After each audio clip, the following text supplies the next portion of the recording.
साथियों, आप सभी को जोहार। ऐसे हम परिवार के और विद्यालय में जो अनाथ बच्चे पढ़ते हैं, खासकर उनसे मिलने के लिए आए थे, लेकिन काफ़ी तादाद में आप लोग जुटे हैं, काफ़ी भीड़ में आप लोग जुटे हैं, तो इसीलिए दो शब्द रखने के लिए आपके बीच आए हैं। हालांकि हम आज संबोधन के लिए या दो शब्द रखने के लिए यहाँ पे नहीं आए हैं। आप भी जानते हैं, हम लोग शोकाकुल परिवार से मुलाकात करने आए हैं, उनसे मिलने आए हैं, उन्हें ढांढस देने के लिए आए हैं। लेकिन चूँकि काफ़ी मात्रा में आप लोग आए हैं और गोड्डा, साहेबगंज, पाकुड़ ये क्षेत्र हम लोग 6 महीना साल भर के बाद आ पाते हैं, तो आप काफ़ी संख्या में है, इसीलिए मैं दो शब्द आपको बीच रखना थोड़ा सा मैंने मुनासिब समझा। हालांकि हमारा उद्देश्य नहीं था कि यहाँ जाके हम कुछ बोलें, अगर बोले भी तो विषय पे बोलें, लेकिन चूँकि आप लोग आए हैं तो सबसे पहले तो आप सभी को पुनः हुल धरती में हुल जोहार करते हैं। और साथियों, आज विशेषकर हम लोग सूर्या भाई के परिवार उनके घर के प्रांगण में इकट्ठे हुए हैं। आपने भी इस घटना को सुना कि किस प्रकार से आज अपने ही राज्य में, जिस राज्य को बनाने में इसी संथाल परगना की धरती में जब भारत देश ने आज़ादी की बिगुल नहीं फूंकी थी सन 1857 में, उससे 2 साल पहले 1855 में ही इसी संथाल परगना की धरती में सिद्धू कान्हू के नेतृत्व में लगभग 20,000 आदिवासी तथा अन्य लोगों ने अपने प्राणों की आहुति दी थी। क्यों? जल, जमीन, जंगल को बचाने के लिए, अपनी अस्मिता की रक्षा के लिए। लेकिन आज कई वर्ष बीत चुके हैं हुल विद्रोह के, आज कई वर्ष बीत चुके हैं हिंदुस्तान की आज़ादी के। कल ही हमने आज़ादी का दिवस भी मनाया, कल 15 अगस्त था, आज 16 अगस्त है। कई वर्ष बीत चुके हैं हिंदुस्तान की आज़ादी के, कई वर्ष बीत चुके हैं झारखंड अलग राज्य के। लेकिन आज दुर्भाग्य है कि आज भी एक आम व्यक्ति आज़ादी का अनुभव नहीं कर पा रहा। एक आम व्यक्ति, जिस प्रकार अंग्रेजों के कालखंड में अगर कोई ईस्ट इंडिया कंपनी के खिलाफ आवाज उठाता था, यदि कोई पूंजीवाद के खिलाफ आवाज उठाता था, यदि कोई अफसरशाही महाजनों सामंतों के खिलाफ आवाज उठाता था, तो उनकी आवाज को कुचल कर रख दिया जाता था। वो अंग्रेजों के काल में हमने देखा था। लेकिन आज दुर्भाग्य कहिए या शर्म कहिए, लोकतांत्रिक भारत में उसी दृश्य को हम लोग देख रहे हैं। इस देश के एक प्रधानमंत्री अटल बिहारी वाजपेयी थे, वो कहते थे कि कलकत्ता के फुटपाथों में नंगे बदन जो आंधियां सहते हैं, जो भूखे रहते हैं, उनसे जाकर पूछिए कि 15 अगस्त के बारे में क्या कहते हैं। लेकिन आज आपसे आग्रह होगा कि मेरे संबोधन में कभी ताली ना बजाएं, क्योंकि हम लोग शोक के लिए आए हैं।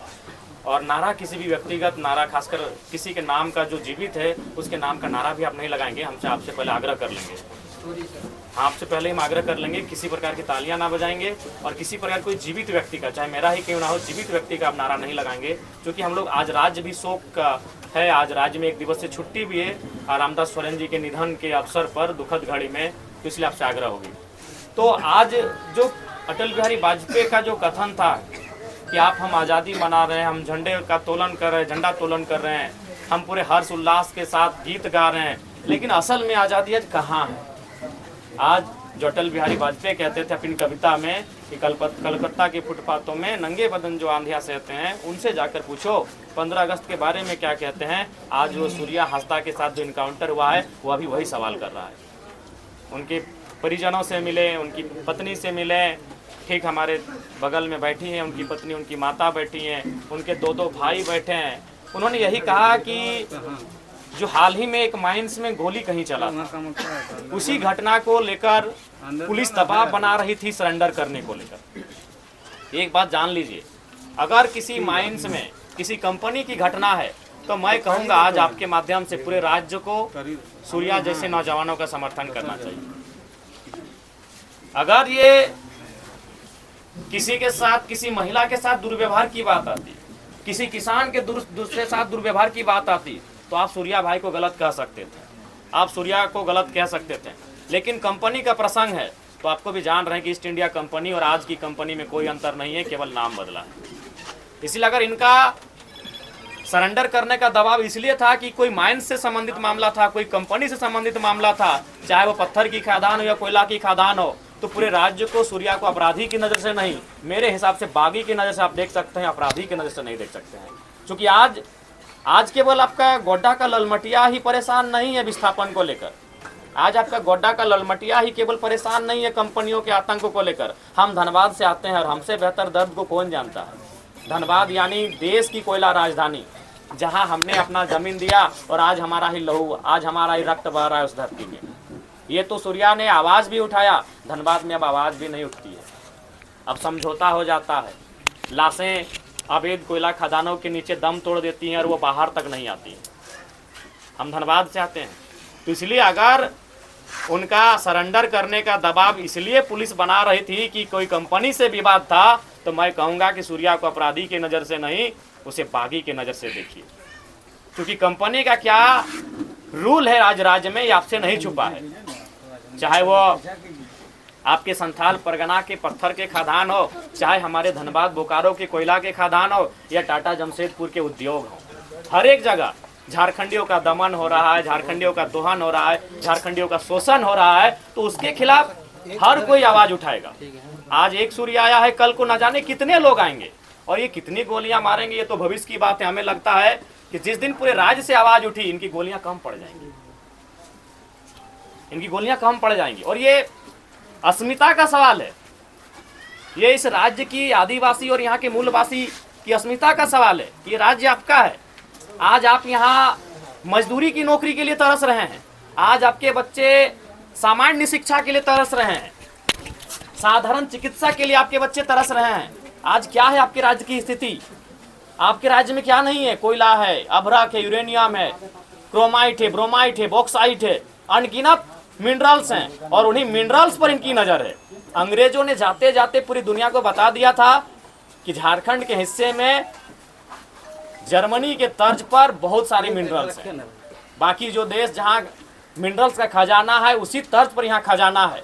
और आपको याद होगा, इस देश के पहले राष्ट्रपति, the first president of India, doctor Rajendra Prasad ji ने कहा था कि जरूरत है यहाँ के लोगों को जागने की, नहीं तो यहाँ के खनिज संपदा पर दूसरे राज्यों के लोग कब्जा कर लेंगे। और आज आपसे छुपा नहीं है, आप बता दीजिए, आज आप बता दीजिए इन खनिजों से कितने लोग आप कहाँ पहुँचे, इन खनिजों के पैसे से आप कितने लोग कहाँ पहुँचे, आप बता दीजिए।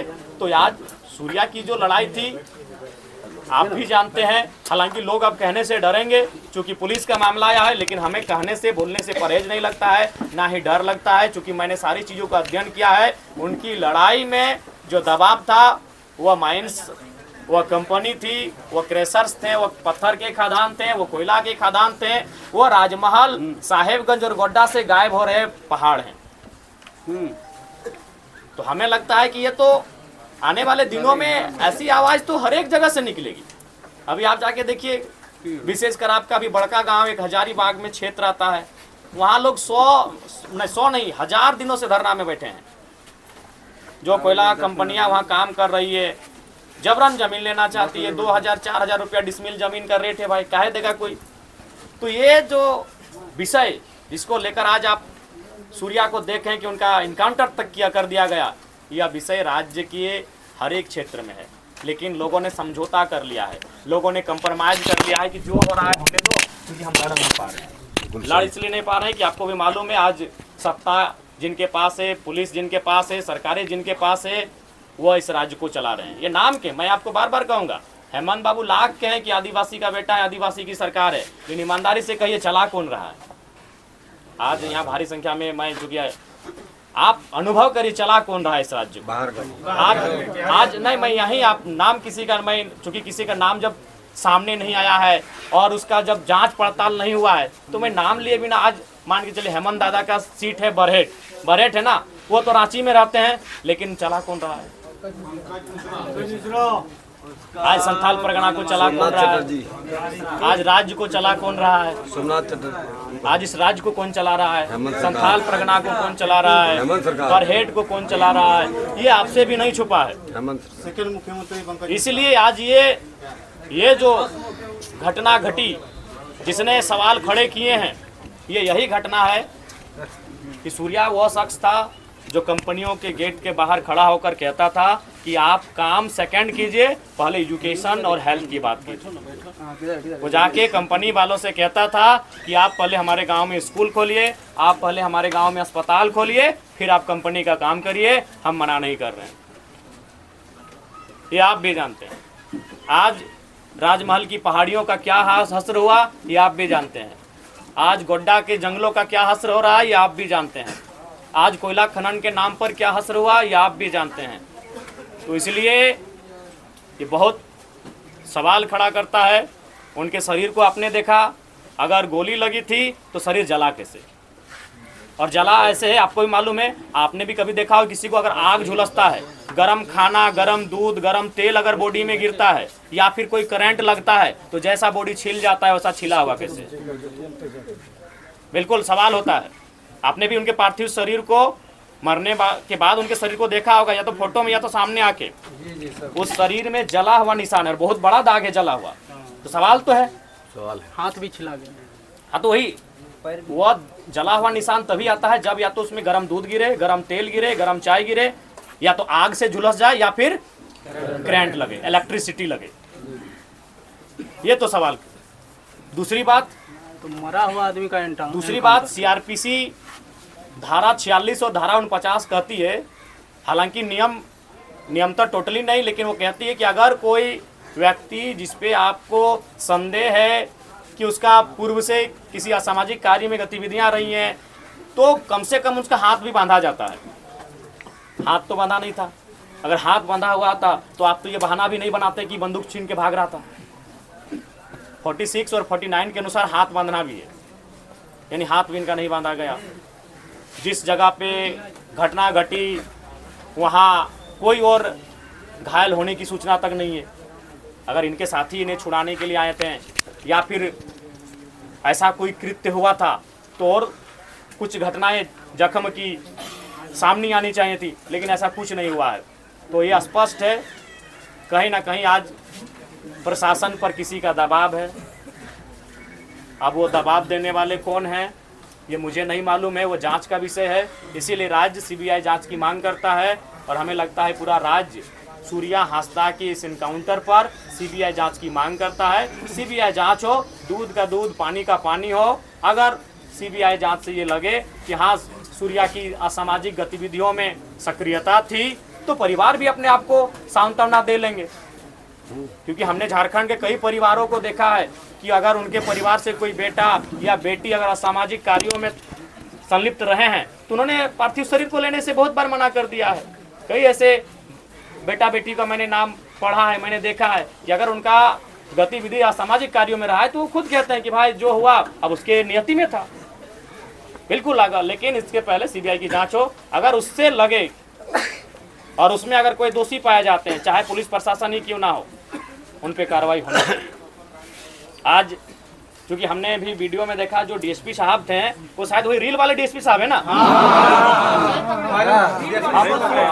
हम उनको व्यक्तिगत नहीं जानते आप, मैं उस डीएसपी साहब को व्यक्तिगत नहीं जानता हूं, लेकिन उनको रील का बड़ा शौक है। हमने बहुत बार देखा है कि कभी बस में चढ़ के रील बनता है, कभी ट्रैफिक में रील बनता है, बहुत सारे। हमें लगता है उनका हम 2-3 दर्जन रील देखे हैं। तो हम ये जानना चाहते हैं, और बिल्कुल मैं लोकतंत्र के चौथे स्तंभ के माध्यम डीएसपी साहब से ही मेरा सवाल होगा कि सूर्या जब भाग रहे तो आपने कहने रील बनाया, इसमें तो आपको ज्यादा ताली वगैरह नहीं बजाएंगे, मैं बार बार कर रहा हूँ, शोक कार्यक्रम है, लेकिन चूंकि भीड़ है इसीलिए मैं संबोधन कर रहा हूँ। तो आपने कहने दुनिया को दिखाया इस रील को कि सूर्या भाग रहा है। जब आपने उसके बाद के वीडियो को दिखाया, पुलिस आ रही है, बॉडी लेके जा रही है, तो भागने का एक वीडियो बना देते, चूंकि तो रील वाले डीएसपी हैं। आपने भी देखा है, मैं इनको नाम से नहीं जानता, लेकिन मैंने देखा वीडियो में तो बोला रहे थे रील वाले डीएसपी साहब हैं। जो भी हम उनको नाम से, उनसे कोई हमारी शत्रुता भी नहीं है। जो भी आप भाई अपने पढ़ाई के दम पर आए हैं उनका हम सम्मान करते हैं कि वो डीएसपी हैं, लेकिन सवाल है, मैं उनका सम्मान करता हूं कि वो डीएसपी हैं, पढ़ लिख के वहां तक आए हैं, लेकिन सवाल ये है कि आप हर चीज का रील बनाते हो, रील इसमें भी दिखा देते कि सूर्या भाग रहा है। आप जो आरोप लगा रहे कि भाग रहा था, भागने पे ना इनकाउंटर होता है, तब वो भी आप दिखा देते। और दूसरा बात, अगर वो भाग रहा था तो गोली तो पीठ पे होनी चाहिए थी, पेट पे कैसे है? इनको लगा कि ये पढ़े लिखे वही लोग हैं, वही लोग जेपीएससी यूपीएससी बैठते हैं, बाकी लोग तो यहाँ आदिवासी लोग वो कहाँ है, इन लोग को लगता है अगर वो भाग रहा था तो गोली पीठ पे होना चाहिए था, पेट पे नहीं होना चाहिए था। तो बिल्कुल मैं डीएसपी महोदय से सवाल करूंगा और बिल्कुल ये सीबीआई जांच का प्रश्न बनता है कि गोली पेट पे कैसे लगा, दूसरा बात जला कैसे, और जला उस तर्ज पे है जैसे मैं फिर रिपीट करूंगा कि इलेक्ट्रिसिटी वायर से टच होने से जलते हैं, गरम दूध के जलने गिरने से जलते हैं, गरम तेल के, गरम चाय के, कोई भी गरम खाना अगर बॉडी पे गिरता है और जैसा शरीर जलता है वैसा बॉडी जला के। सीबीआई जांच हो, सीबीआई जांच हो। तो बिल्कुल ये लोकतांत्रिक भारत है। लोकतांत्रिक भारत में कोई अगर अपराध भी करता है तो उसे अपने वकील के साथ बहस करने का अधिकार है। ये लोकतांत्रिक भारत है। आप किसी पे सीधा कोई ठप्पा नहीं दे सकते हैं। कोई कितना भी बड़ा पेशेवर अपराधी क्यों नहीं होता है, लोकतंत्र उसे भी अपना पक्ष रखने की, अपने बात रखने की, अपना वकील रखने की आजादी देता है। तो सूर्या तो अनाथ बच्चों का विद्यालय संचालन करने वाला व्यक्ति था। सूर्या तो यहाँ के लोगों के लिए आवाज उठाने वाला व्यक्ति था। और एक सवाल मैंने बार बार कहा है, अब कुछ देर के लिए हम मान भी लें कि सूर्या का संबंध किसी असामाजिक तत्व से था, तो सवाल ये भी है, क्योंकि हम ये मानते हैं कि अगर कोई चोर के साथ रहता है तो उसे चोर कहते हैं। यदि कोई किसी को आत्महत्या करने के लिए उस्काता है तो जो उस्काता है वो भी दोषी होता है। यदि कोई, तो यहाँ किन कारणों से सूर्या असामाजिक गतिविधियों में गया, जिन लोग इन कारण में हैं, क्या उन पे आप कानूनी शिकंजा कसेंगे? क्या आप उन पत्थर खदानों के मालिक, वो कोयला खदानों के मालिक जो अवैध रूप से यहाँ खनन का काम कर रहे हैं, क्या पुलिस अपना दंडात्मक कार्रवाई उन पर करने का हौसला रखती है, उन पे करने का हिम्मत रखती है? नहीं रखती। हम ये ना जानते भाई कि कोई अगर किसी को आत्महत्या के लिए उस्काए तो जो उस्काता है वो भी गुनहगार होता है। तो सूर्या अगर असामाजिक गतिविधियों में आया तो जिन लोगों के कारण आया, जिन लोगों के अन्याय के कारण आया, जिन लोगों के अत्याचार के कारण आया, क्या ये पुलिस प्रशासन, उनमें हिम्मत है, उनमें सामर्थ्य है कि उनके खिलाफ कोई कार्रवाई करे? उनके खिलाफ भी तो कार्रवाई होनी चाहिए। अगर एक आदिवासी राज्य में एक आदिवासी व्यक्ति मुख्य धारा से विपरीत हो रहा है, मुख्य धारा से विपरीत होकर किसी असामाजिक गतिविधियों की ओर आकर्षित हो रहा है, तो जिनके कारण हो रहा है उन पे एफआईआर कब कर रहे हैं, उन पे कानूनी शिकंजा कब कस रहे हैं, उन पे आप अपना दंडात्मक कार्रवाई कब कर रहे हैं? ये बहुत बड़ा सवाल है। आज असल में ये है कि आप अगर समझौता कर लें तो आप दुनिया में जी सकते हैं, चल सकते हैं। आप अगर विपरीत जाकर आवाज उठाते हैं तो आपका हश्र क्या होगा ये आपसे छुपा नहीं है। आज कई पहाड़ नहीं है तो जिनके कारण नहीं है, क्या उन पे कोई कानूनी कार्रवाई होगी? आज कई चीजें ऐसी हैं जिन पर क्रॉनिक कैपिटलिस्ट ने कब्जा कर लिया है। मैं फिर बार कह रहा हूं कि मैं कैपिटलिस्ट के खिलाफ नहीं, मैं क्रॉनिक कैपिटलिस्ट के खिलाफ हूं। क्रॉनिक कैपिटलिस्ट उसको कहते हैं जिनमें आईएएस, आईपीएस और मिनिस्टर के संरक्षण से, जिसमें बड़े बड़े लोगों के संरक्षण से लोग एक असमानता की खाई को उत्पन्न करते हैं। आज अगर संथाल परगना जैसी सामाजिक न्याय की धरती में, झारखंड जैसे सामाजिक न्याय की धरती में अगर क्रॉनिक कैपिटलिस्ट लोग हावी होंगे तो ये बहुत ही शर्मसार का विषय है। सर, सूर्या हाजरा को लेकर ये विधानसभा में सवाल उठाएंगे सर? देखिए, विधानसभा का सत्र अभी संदेह में है। इस बार का सत्र आपको भी मालूम है, गुरुजी के निधन के बाद सस्पेंड हुआ था, फिर माननीय मंत्री जी भी अब हमारे बीच नहीं रहे, तो विधानसभा का सत्र सस्पेंस में है। होगा कितने दिनों का होगा, अवसर मिलेगा कि नहीं मिलेगा, लेकिन अगर चला तो मौखिक रूप से या लिखित रूप से जरूर इस बात की मांग करेंगे। अगर चला तो आगे भी तो सर इसका मौका मिल सकता है। अगले आगे मिलेगा, फिर 2 महीना लग जाएगा। आगे आपका दिसंबर के महीने में शीतकालीन सत्र में आपको मौका मिलेगा। अगर इस बार ही ढंग से सत्र चला तो या तो मौखिक या तो लिखित जरूर इस बात की मांग की जाएगी। तो आपसे हम यही आग्रह करेंगे, आप लोग भी आने वाला दिन संथाल परगना की धरती में जिस प्रकार से परिदृश्य को आप बदलते हुए देख रहे हैं, पहले लगता था कि माफियाओं का गढ़ धनबाद बोकारो है, माफिया धनबाद बोकारो में पनपते हैं, लेकिन अब समय के साथ संथाल परगना के जंगलों और पहाड़ों में भी माफियाओं का आगमन हो चुका है। तो हमें लगता है आज आप सभी को एकजुट रहने की आवश्यकता है। आज आपको एकजुट होकर आपको संघर्ष करने की आवश्यकता है। और हालांकि एक बात याद रखिएगा, सूर्या की मृत्यु के बाद ऐसा नहीं है कि जो लोग आंदोलन करते हैं, जो लोग गरीबों के अधिकार की आवाज़ उठाते हैं वो आवाज़ दबेगी, बल्कि लोग फिर से आवाज़ को अपनी ओर बुलंद करेंगे, मुझे पूर्ण विश्वास है। और आप सभी से आप लोग वहाँ आइए ना, जहाँ हम लोग प्रेस करेंगे वहाँ पे आपका सवाल का जवाब दे देंगे। अभी जनता के बीच बात हो रही है, तो आप तमाम जो जनता जनार्दन यहाँ उपस्थित हुए हैं, निसंदेह कल को बहुत सारे राजनेता यहाँ आएंगे, लेकिन जिस हुजूम के साथ आप आए हैं शायद कल नहीं आएंगे, क्योंकि आपका वो स्नेह उनके साथ नहीं है, आपका वो लगाव उन नेताओं के साथ नहीं है। मैं भी जानता हूँ आज जो जिस भारी भीड़ के साथ आप इस घर में आए हैं, कल को संभवतः बहुत सारे राजनीतिक दलों के बड़े नेता यहाँ आ भी सकते हैं, लेकिन आप शायद इस भारी संख्या में वहाँ नहीं आएंगे, क्योंकि आपका स्नेह, आपका लगाव उनके साथ वैसा नहीं है। मेरे साथ आपका विशेष लगाव है, तो मैं आपको ये आशा और मैं ये आपको भरोसा दिलाता हूँ कि इस इनकाउंटर के विषय में सीबीआई जांच की मांग को मजबूती के साथ हम लोग रखेंगे। और निसंदेह चूंकि हम चाहेंगे कि आप लोग एकजुट रहें। राज्य की जो परिस्थिति आज बन रही है, आज एकजुटता की परिस्थिति है। कि आज जिस प्रकार से हमारी खनिज पर इनकी नज़र है, उसके लिए ये बहुत प्रकार का हथकंडा अपनाएंगे। ये पुलिस का सहयोग लेंगे, ये नेताओं का सहयोग लेंगे, ये इनकाउंटर का सहयोग लेंगे, क्योंकि उनका लक्ष्य हमारी खनिज है। उनका लक्ष्य हम अगर पहाड़ जाते हैं तो हम जड़ी बूटी के लिए जाते हैं, वो पहाड़ पत्थरों के लिए जाते हैं। हम अगर नदी जाते हैं तो शीतल जल के लिए जाते हैं, वो नदी बालू के लिए जाते हैं। हम अगर खेत जाते हैं तो अनाज के लिए जाते हैं, वो खाद्यान्न के लिए जाते हैं, वो उस मिट्टी के लिए जाते हैं। वो हर चीज़ में अपना व्यवसाय खोजते हैं, वो हर चीज़ में व्यवसाय खोजते हैं।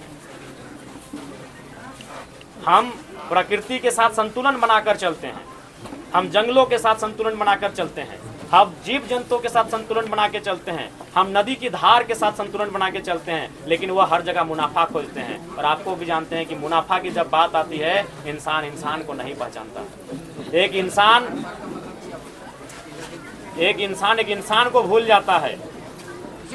तो इसलिए उनकी नज़र हमारे खेतों में है, हमारे खदानों में है, हमारे पहाड़ों में है, हमारे जंगलों में है, जहाँ बेशकीमती लकड़ियाँ हैं, जहाँ पत्थर हैं, जहाँ कई प्रकार के मिनरल्स हैं।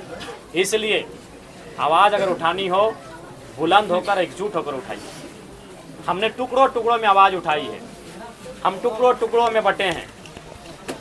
इसलिए आज आसानी के साथ हमें दबा दिया जाता है। वो कहते हैं ना, अगर एक लकड़ी को दिया जाए तो आसानी से तोड़ दिया जाएगा, उससे अगर गठरी को दिया जाए तो कोई नहीं तोड़ पाएगा। तो हमने टुकड़ों टुकड़ों में आवाज़ उठाई है। इसलिए आज सूर्या जी के घर उनके परिजनों से मिलकर, और आप सभी जो उनके गांव के हैं, उनके आस पड़ोस के, उनके अगल बगल के हैं, जो मर्माहत हुए हैं इस घटना से, बिल्कुल हम तो बार बार कहेंगे, अगर उनको लगा कि असामाजिक गतिविधियों में उनकी संलिप्तता है तो उनको विधिवत रूप से कार्रवाई करते हैं, न्यायालय लेके जाते हैं, सजा सुनाया जाता, उनको कारावास में डाला जाता। और अगर उनको अरेस्ट ही करना था तो वो चुनाव लड़े थे, आपको भी मालूम है।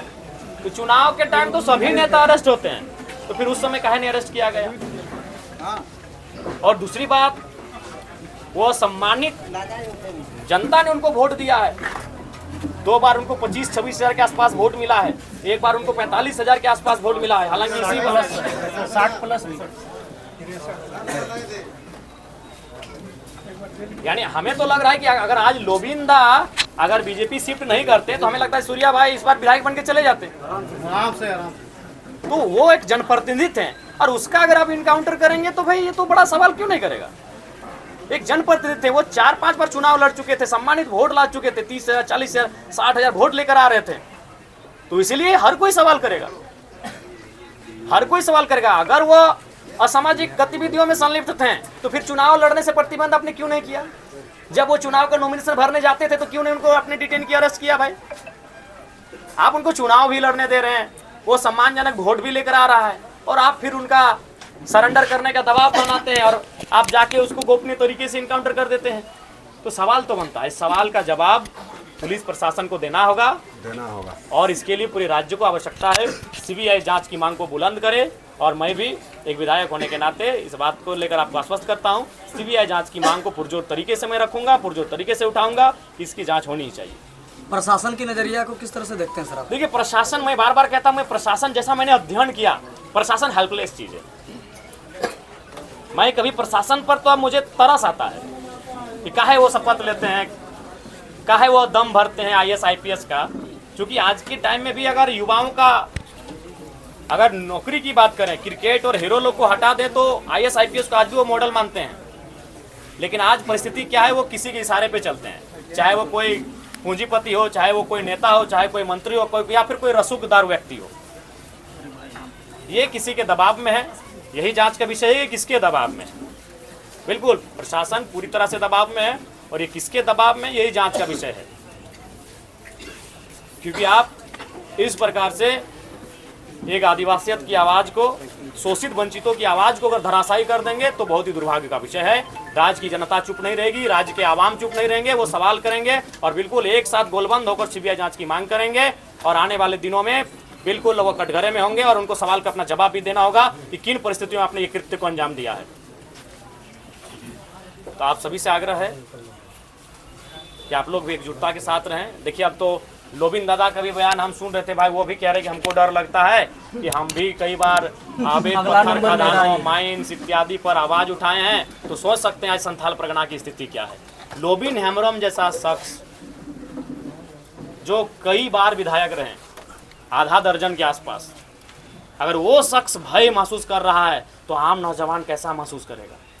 तब तो आम व्यक्ति, एक गांव किसान का जमीन, खेत खलिहान तो कोई ऐसे छीन के ले लेगा। एक ऐसा व्यक्ति जो गुरुजी के कालखंड से नेता बना है, और अगर वह व्यक्ति डर महसूस कर रहा है आज माफियाओं के आतंक में के साये में, तो सरकार को और पुलिस प्रशासन को बिल्कुल माफियाओं पर नकेल कसने की आवश्यकता है। आप माफियाओं से दोस्ती और जो लोग आवाज़ उठा रहे हैं उनकी आवाज़ को बुलंद करने के लिए गोली चलाएंगे, ये बिल्कुल गलत बात है। ये बिल्कुल गलत बात है। झारखंड में लग रहा है सर प्रशासन भी सुरक्षित नहीं है सर। साहेबगंज आप सुन रहे थे कि रूपा तिर्की का थाना प्रभारी का ही, हाँ, बहुत दिन पहले एक मैटर आया था। नहीं, मैं तो बार-बार, इसलिए मैं बार-बार कह रहा हूँ कि उनके परिवार से मैंने रोते बिखरते हुए अधिकारियों से भी, मतलब अभी भी उनकी वीडियो चल रही है सर। अधिकारियों से न्याय मांगा था। जब एक थाना प्रभारी को जो रूपा तिर्की का न्याय नहीं मिल पाया तो आम लोगों को क्या न्याय मिलेगा सर। बिल्कुल, ये तो बहुत ही हम ऐसे साये में जी रहे हैं। इस पर इस बार का विधानसभा में निस्संदेह ये जो व्यवस्थाएं हैं, व्यवस्थाओं में जिस प्रकार से ढील और कोताही है, इसको लेकर आवाज़ मुखर होगी। मुझे लगता है बाकी विधायकों का, बाकी जनप्रतिनिधियों का सहयोग मिलेगा। और आप सभी से आग्रह होगी कि आप लोग, उनके रोती बिखरती रह गए लेकिन उनको कहाँ न्याय मिल पाया सर। वैसे थाना प्रभारी की जो पुलिस की बिल्कुल ऐसे में बिल्कुल सुरक्षित नेता आम पब्लिक, और अभी एक आदिवासी राज्य में एक आदिवासी बहन को न्याय नहीं मिल पाया, ये शर्म का बात है, बड़े ही शर्म की बात है। बिल्कुल इसको हम लोग ऐसे शायद ये 2-3 साल पहले की घटना है ना, ज़्यादा है, हम भी सुने थे किसी प्लेटफॉर्म में, इस चीज़ को हम भी सुने हैं चैनल के माध्यम से। तो उसी चैनल के माध्यम से सर 11 तारीख को पंकज मिश्रा, उसमें भी नाम लिया गया था, इसमें भी नाम लिया जा रहा है कि पंकज मिश्रा ऐसी घटना को किया गया। क्या प्रशासन पंकज मिश्रा का गुलाम? सरकार को सबसे पहला बात तो जनता को विश्वास दिलाई कि ये लोकतांत्रिक देश है, ये लोकतांत्रिक देश है। सरकार को जनता को विश्वास दिलाना चाहिए और बिल्कुल CBI की जांच हो और दूध का दूध और पानी का पानी हो। कौन क्या है, किसका संलिप्तता है, किसने क्या किया, सारी चीज़ें जनता के बीच आनी चाहिए। और मैं बिल्कुल इस बात को लेकर मुखरता के साथ अपनी आवाज़ को रखूंगा। और साथ ही अभी हम लोग जैसा सुन रहे हैं कि यहाँ 200-300 बच्चे, शायद अनाथ बच्चे पढ़ते थे, तो मैं आप सभी से आग्रह करूंगा कि जो लोग सक्षम हैं, चूँकि हम जान रहे हैं कि झारखंड में अभी सक्षम लोग कहाँ रहें, सक्षम जिससे होना होता है, कोयला पत्थर बालू तो यूपी बिहार के लोग, इधर बंगाल के लोग रास्ते से ले जा रहे हैं। झारखंड के लोग तो मैंने मजदूरी, गैता बेलचा का काम कर रहे हैं। सक्षम तो बहुत कम लोग होंगे। झारखंड के लोग जो साइकिल चला के ले जाते हैं सर, जो पैदल, तो जो लोग सक्षम हैं उनसे मेरा आग्रह होगा कि सूर्या जी ने जिस स्कूल को छोड़ा है, जहां 200-250 की संख्या में अनाथ बच्चे पढ़ते हैं, वो बंद न होने पाए। मैं भी अपनी क्षमता के अनुसार ये आपको आश्वस्त करता हूँ कि मेरा भी उन बच्चों की पढ़ाई बंद ना हो, उसमें मैं भी कंट्रीब्यूट करूंगा। जो फिर पुनः कहेंगे ताली वगैरह किसी भी कार्य के लिए नहीं आप बजाएंगे। मैं चूँकि मैंने भी अपने विधानसभा में 75% अपना सैलरी डोनेट करने का बात कहा है, तो अब हमारे पास भी उतना रहा नहीं, लेकिन उसके बावजूद भी मैं, कहा कि बहुत सारे व्यवस्थाएँ हैं, बहुत सारे सही लोग भी दुनिया में हैं, या फिर जहाँ तक भी होगा, मैं निसंदेह ये मेरा प्रयास रहेगा। या मैं आपको ये वचन देता हूँ कि इस विद्यालय में जो अनाथ बच्चे पढ़ रहे हैं उनकी पढ़ाई ना रुके, उसमें कुछ प्रतिशत मेरा भी योगदान होगा कि उनकी पढ़ाई ना रुके, मैं ये प्रयास करूँगा। तो पुनः आप सभी को हूल विद्रोह की धरती में हुल जोहार करते हैं और साथ ही आप सभी से आग्रह करते हैं कि एकजुट रहिएगा। आने वाले दिनों में संथाल परगना में धनबाद बोकारो की तर्ज पर माफियाओं का दौर दिखेगा आपको, क्योंकि उधर कोयला खत्म हो रहा है तो इधर पहाड़ और पत्थर उनको दिख रहा है, उनका दौर बढ़ेगा। और आपको भी मालूम है केवल नाम बदला है, ब्रिटिश ईस्ट इंडिया कंपनी से अब कंपनी का नाम कुछ और हो गया है। चाहे BCCL रहे, CCL रहे, NTPC रहे, नाम लेने में हमको कभी डर नहीं लगता है। बस कंपनी का नाम बदला है, तरीका उससे भी बुरा है। तो सर आम पब्लिक उनकी आवाज उठाएंगे तो उनके पास आम शासन और प्रशासन आम दोनों है, तो कैसे व्यक्ति उसको को मजबूती- आम व्यक्ति को प्लानिंग से उठाना होगा और एकजुट होकर उठाना होगा और संख्या बल के साथ उठाना होगा। लोकतांत्रिक देश में संख्या बल मायने होती है। आप अगर आवाज़ उठाएंगे तो संख्या बल से उठाएंगे, प्री प्लानिंग के साथ उठाएंगे, ऐसे नहीं। और कभी कभी कहते हैं कि 2 कदम अगर पीछे आना चाहिए 2 कदम पीछे आइए, प्लानिंग करिए, फिर झपट्टा मारिए। 2 कदम पीछे आने की जरूरत पड़े आ जाइए, झुकने की जरूरत पड़े झुक जाइए, रुकने की जरूरत पड़े रुक जाइए, लेकिन अगली बार पूरी ऊर्जा के साथ उस काम को करिए। तो इसलिए मेरा संथाल परगना विशेषकर जो वो क्षेत्र जो आने वाले दिन माइंस कोल रहे, चाहे पत्थर का रहे, चाहे अन्य औद्योगिक गतिविधियों के कारण अगर प्रभावित होंगे तो उनसे मेरा आग्रह यही होगा, आप एकजुट होकर रहें। और सूर्या की आवाज़ अगर आपको लगता है, फिर मैं कहूँगा मेरा संबंध धनबाद से, आपका संबंध गोड्डा से है। सूर्या को आप हमसे बेहतर जानते हैं। मैं भले वो मेरे राजनीतिक दल से अंतिम चुनाव लड़े, लेकिन कभी उनसे हमारी ना मुलाकात हो पाई है, ना कभी टेलीफोनिक बात हो पाई है। सर उनके नहीं रहने के कारण सर उसका आप उनको बेहतर जानते हैं। यदि आपको लगता है कि उनकी लड़ाई आम व्यक्ति के लिए है, यदि आपको लगता है उनकी लड़ाई लाचार बेबसों के लिए, यहाँ के आदिवासियों के लिए है, तो आप उस तर्ज पर अपने आंदोलनों को जहाँ ज़रूरत हो वहाँ बुलंद करेंगे। ठीक है, हम लोग थोड़ा सा प्रस्थान करेंगे और फिर कोशिश करेंगे कि इस आंदोलन में आपकी कितनी भागीदारी रहेगी सर? देखिए, आप भी जानते हैं कि सशरीर अभी पूरे राज्य में आंदोलन हो रहा है। और चूँकि ये भी सच्चाई है कि थोड़ा सा संथाल परगना का जो प्रमंडल है, यहाँ हमारा सांगठनिक ढांचा थोड़ा सा कोलांचल, कोल्हान, रांची उन क्षेत्रों की तुलना में थोड़ा सा है कम, लेकिन हमारे आने वाले दिनों में सक्रियता यहाँ बढ़ेगी और आंदोलन की रूपरेखा भी तैयार होगी। तो अभी सर सूर्या होता है कि जब जो क्षति हुई थी तो फिर ये जो आंदोलन करके जो कुछ आगे बढ़ने का काम करता था, लेकिन उतनी आम लोगों को तो उतनी दम नहीं है कि जो आगे बढ़ के एक संगठन को नहीं दम भरेगा। परिस्थितियां गांधी नहीं थे। गांधी एक बैरिस्टर थे, अंग्रेज साउथ अफ्रीका में उनको ट्रेन से बाहर फेंक दिया गया था, परिस्थितियों ने गांधी बनाया। भगत सिंह एक नन्हे बच्चे थे, जलियांवाला बाग को कांड को अपनी आंखों के सामने होते हुए देखा तो उनको भगत सिंह बनाया, शहीद आजम बनाया। कोई वैसा नहीं होता है, परिस्थितियां उनको ऐसा बनाती हैं। सूर्या भी एक आदिवासी साधारण परिवार का, संथाल परिवार का बेटा था, परिस्थितियों ने उसको ऐसा बनाया कि वो लड़ने लगा, वो भिड़ने लगा, वो डरने नहीं लगा। तो ठीक उसी प्रकार इसी भीड़ में आपको कई नौजवान दिखेंगे जो परिस्थितियां इनको गांधी और भगत सिंह दोनों बनाएंगे। वो परिस्थितियां तय करती हैं, हम और आप नहीं तय कर पाएंगे। अगर हम और आप तय कर पाते तो सचिन तेंदुलकर का बेटा आज क्रिकेट खेल रहा होता, अमिताभ बच्चन का बेटा आज उसकी तरह सफल हो जाता। वो परिस्थितियां तय करती हैं, वो हालात तय करते हैं और हालात तय करेंगे कि अगला सूर्या कौन होगा, हालात तय करेंगे। लेकिन हाँ, इस बार किसी का फर्जी इनकाउंटर नहीं हो, ये भी हमें भी तय करना होगा। सीबीआई जांच। अगर हम लोग थाना में सुरक्षित नहीं रहेंगे तो कहाँ रहेंगे? देखिए, थाना पे सवाल खड़े होते हैं, निसंदेह खड़े होते हैं, और आपको ये बेहतर सवाल सरकार से पूछना चाहिए।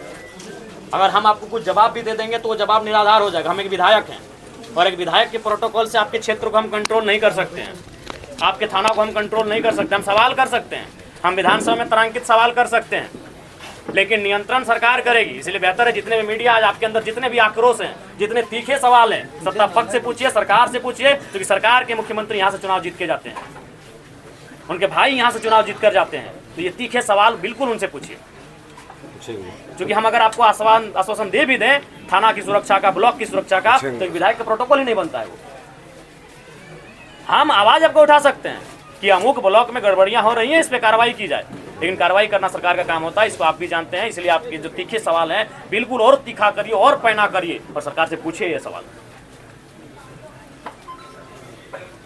और कोई सवाल पूछेगा? सवाल वहाँ हम लोग का कॉन्फ्रेंस वहाँ आइए और पूछिएगा। यहाँ तो हम जनता के बीच मुखातिब हो रहे थे क्योंकि भीड़ बहुत ज़्यादा थी। हालांकि हम तो शोक के लिए आए थे और आज शोक का दिन भी है। रामदास जी भी आज चले गए हमारे बीच से। हम सबों ने उसके लिए मौन भी धारण किया, उनके आत्मा को बूढ़ा बाबा सर, नारायण गुरु ईश्वर श्री चरणों हमारा में कहना है सर, ये ललमटिया थाना जो है सर, ये सेल का बनाया हुआ सुनने में आ रहा है सर। आपका इसमें क्या कहना है सर? देखिए, तो आप जानेंगे, अब एक ही दिन में आप पूरा गोड्डा का सवाल हमसे कीजिएगा तो अगर हम बोल भी दें तो ये गलत होगा। गोड्डा में हम 2 दिन रहते नहीं ठीक से, आप अगर छोटी छोटी चीजों पे अगर सवाल लीजिएगा तो बड़ा दुर्भाग्य हो पाएगा। इसलिए मीडिया बंधु, आप भी जानिए कि गोड्डा हम साल भर के बाद आए हैं। आप अगर थाना का सवाल उठाइएगा, आप एक गाँव को उठाइएगा, जब तक वो बृहद ना हो, सीबीआई जांच हो। आग्रह होगी कि किसी प्रकार की नारेबाजी आप ना करेंगे। जीवित व्यक्ति का आपसे प्रार्थना है।